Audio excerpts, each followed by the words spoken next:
আজকে আবারও সেই কেক রেসিপি। আজকের কেকটা একটু অন্যরকমভাবে তৈরি করেছি, একদম নরম তুলতুলে বেকারির মতো স্টাইলে তৈরি কেক।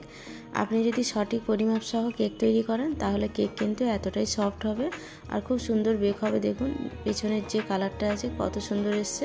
আপনি চাইলেও কিন্তু এরকম সফট কেক বাড়িতে বানিয়ে নিতে পারেন, আর যে কোনো অ্যালুমিনিয়ামের পাত্রতেই এই কেক তৈরি হয়ে যায়। আজকে কিন্তু আমি কেকের যে পাত্রটা হয় সেটা ব্যবহার করিনি, বাড়িতে রাখা একটা ডিশের সাহায্যে এই কেকটা বানিয়েছি। আর কেকটা কিন্তু খুবই সফট হয়েছে, একদম তুলতুলে নরম। তো এই কেক রেসিপির জন্য আমি সবার প্রথমে যে পেপারটা হয় সেই পেপারটা রেডি করে নেব। তো আমি বাটার পেপার ব্যবহার করিনি, আমি নর্মাল যে পিসটা হয় সেই পিসটাকে কেটে প্রথমে এটাকে রেডি করে নেব, কারণ কেকের ব্যাটার বেশিক্ষণ না রাখাই ভালো। না রেখে এভাবে রেডি করে রেখে ব্যাটারটা ঢেলে দিলে কিন্তু কেকটা খুব ভালো তৈরি হয়।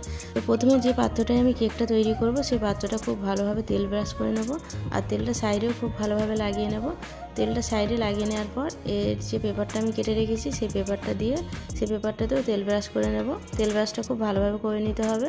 আর এটা করে রেখে দেওয়ার পরই আমি ব্যাটারটা তৈরি করব। তো এটা আগে করে নেওয়াই ভালো, আগে করে নিলে কিন্তু কেকটা খুব ভালো জমে। তো এরপর এটা তেল ব্রাশ হয়ে গেছে, এটাকে সাইডে রেখে দিলাম। একটা পাত্র নিলাম, এতে দিয়ে দিলাম 2 কাপ ময়দা। মাপটা আমি একই রাখার জন্য একই কাপ ব্যবহার করব। আর ওতে দিয়ে দিলাম 1 চামচ কর্নফ্লাওয়ার, আর দিয়ে দিলাম বেকিং পাউডার সামান্য, আর সামান্য একটু সোডা। তো সোডাটা একদম সামান্য দেবেন, আর বেকিং পাউডারটাও কম। আর সামান্য একটু নুন দিলাম, নুনটা দিলে চিনির স্বাদটা খুব ভালোভাবে পাওয়া যায়, তার জন্য। এইগুলো চেলে নেওয়ার পর সমস্ত উপকরণ আমি খুব ভালোভাবে মিশিয়ে নেব। মিশিয়ে নেওয়ার পর এটাকে আমি সাইডে রেখে দেবো। রেখে দিয়ে আমি একটা মিক্সিং জার নিয়ে নেব।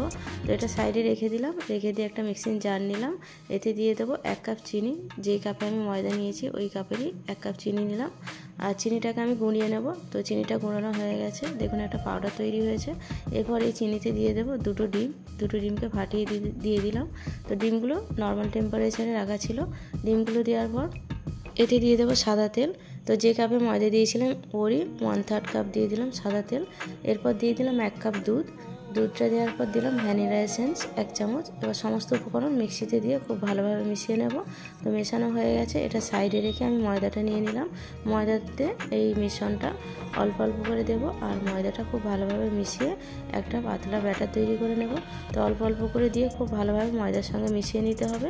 আর মেশানোর কাজটা কিন্তু খুব ভালো স্মুথলি করতে হবে। তো মাখানোটা যত ভালো হবে কেকটা কিন্তু ততটাই ভালো তৈরি হবে, একদম সফট হবে। তো খুব ভালোভাবে মিশিয়ে নিয়েছি, দেখুন ব্যাটারটা খুব ভালোভাবে মিশে গেছে আর এরকম একটা স্মুথ ব্যাটার তৈরি হয়েছে। এরপর আমি কয়েকটা চেরি ফল আর কিশমিশকে কেটে নিয়েছি, ওর মধ্যে দিয়ে দিলাম 1 চামচ ময়দা মিশিয়ে এইগুলো দিলে কিন্তু সব দিকে ঠিকঠাকভাবে এটা ছড়িয়ে থাকে, তার জন্য। এবার এটাও আমি ভালোভাবে চেলে নিলাম যাতে এক্সট্রা ময়দাটা রয়ে যায়। তারপর এই চেরি আর কিশমিশটা আমি এই ব্যাটারের মধ্যে মিশিয়ে দেবো। তো এইগুলো মিশিয়ে দেওয়ার পর আবারও আমি খুব ভালোভাবে ব্যাটারের সঙ্গে এটা নেড়ে ছেড়ে নেব, যাতে সব দিকে চেরি আর কিশমিশটা ভালোভাবে মিশে যায়। তো খুব ভালোভাবে এভাবে নেড়ে চেড়ে মিশিয়ে নেওয়ার পর এরপর আমি যে পাত্রটা রেডি করেছিলাম ওতে আমি উপর থেকে ঢেলে দেবো। আর কেকের ব্যাটার এইভাবে ঢালতে হবে, তাহলে কিন্তু কেকটা খুব ভালো জমবে। এরপর কাঁটা চামচের সাহায্যে নেড়ে চেড়ে নিয়ে বেশ কয়েকবার ঠুকে নেব, যাতে ভিতরে বাতাসটা বেরিয়ে যায়।